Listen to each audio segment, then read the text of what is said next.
నేను ఈరోజు జగన్మోహన్ రెడ్డి వచ్చే ఎన్నికల్లో అక్రమంగా గెలవటానికి ఏ పద్ధతులను ఎంచుకున్నాడో వాటిని వివరించాలని చెప్పేసి నేను ఈ ప్రెస్ మీట్ ఏర్పాటు చేశా. నవరత్నాలు అని చెప్పేసి ఇన్నాళ్ళు ప్రజల్ని మభ్యపెడుతూ వచ్చాడు. కానీ ఎన్నికల్లో నవమోసాలు చేయాలని చెప్పేసి 9 అంశాలను ఎంచుకున్నాడు. అవి నేను ఒక్కొక్కటిగా చెప్తా. చెప్పిన తర్వాత నేను మిగతా విషయాలు మాట్లాడతా. నెంబర్ 1, దొంగ ఓట్లు చేర్పించడం, కూటమి పార్టీలకు చెందినటువంటి ఓట్లు, తెలుగుదేశం, జనసేన, బీజేపీ ఓట్లు తొలగించటం, ఫారెన్ 7 పెట్టి తొలగించటం, ఇది చేశాడు. మేము మ్యాక్సిమం వాటిని ఎదుర్కొన్నాం. అనేక మంది ఆఫీసర్లని సస్పెండ్ చేయించడం జరిగింది. అయినా మానటం లేదు. ఇప్పటికి కూడా ఆ బ్యాచ్ ఏదైతే బులుగు బ్యాచ్ ఉందో వాళ్ళు ఆ పనిలోనే ఉన్నారు. అప్రమత్తంగా ఉండాలని చెప్పేసి నేను ప్రజలు కోరటానికి పాయింట్ నెంబర్ 1 చెప్పా. నెంబర్ 2, అవినీతి సొమ్ము వెదజల్లి ఓట్లు కొనటమే కాకుండా పోలీసుల్ని, పోలీస్ అధికారుల్ని, ప్రభుత్వ అధికారుల్ని, ఎంప్లాయీస్ని కొని గెలవాలని చెప్పేసి ఇప్పటికే తీశాడు. అది 2వ పాయింట్. 3, ఎక్కడికక్కడ ఏ నియోజకవర్గాన్ని ఆ నియోజకవర్గంలో కులాలు మతాల మధ్య చిచ్చు పెట్టడం, కులాల్ని కులంతో పోట్లాడించటం, ఫేక్ వీడియోస్ పెట్టేసి వాళ్ళ మధ్య ఉద్రిక్తతలు రెచ్చగొట్టడం, లేదా మతాల మధ్య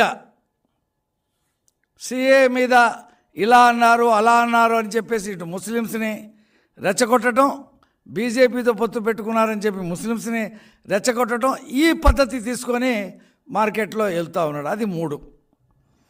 4, ఇక మనం చూసాం కదా, విశాఖపట్నంలో ముంద్రా పోర్ట్లో ఏ రకమైనటువంటి మాదక ద్రవ్యాలు మన విశాఖపట్నంలో వచ్చినాయి.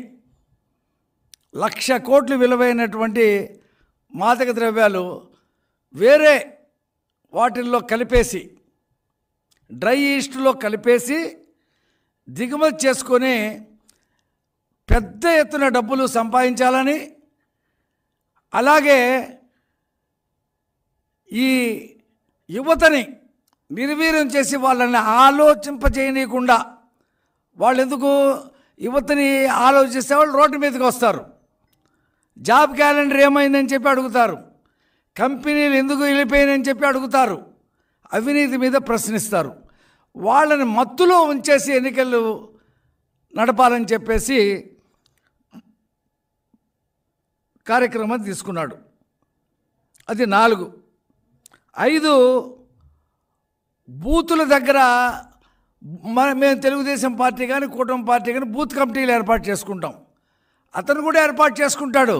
కానీ ప్రతి బూత్ దగ్గర రౌడీలను ఏర్పాటు చేసి కండబలంతో వాళ్ళకి ఆయుధాలు ఇచ్చి బూతులు క్యాప్చర్ చేసి ఆ రోజున భయభ్రాంతులకు గురి చేసి సామాన్య జనం ఓట్లు వేయటానికి రానియకుండా అతనే ఈవీఎంలు నొక్కేసుకొని గెలవాలని చెప్పేసి ఒక పన్నాగం. అది 5.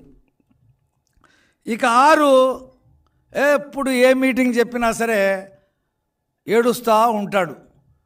నాకు ఈనాడు పేపర్ లేదు, నాకు ఆంధ్రజ్యోతి పేపర్ లేదు, నాకు TV5 లేదు, నాకు ABN లేదు, నాకు ఈటీవీ లేదని చెప్పి ఏడుస్తుంటాడు. కానీ ఈయనకు ఉన్నాయి పేపర్లు.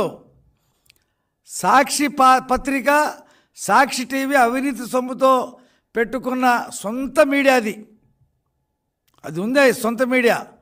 అది కాకుండా కూలి మీడియాలు ఉన్నాయి, TV9, NTV, ఇంకా చాలా మీడియాలు ఉన్నాయి. అవి పెట్టుకుని నాకు మీడియా లేదని చెప్పేసి మాట్లాడతాడు. అతని సొంత కూలి నీలి మీడియాలో సోషల్ మీడియాలో తప్పుడు వార్తలు, అబద్ధాలు వండి వార్చి జనం మీదకి వదలటం.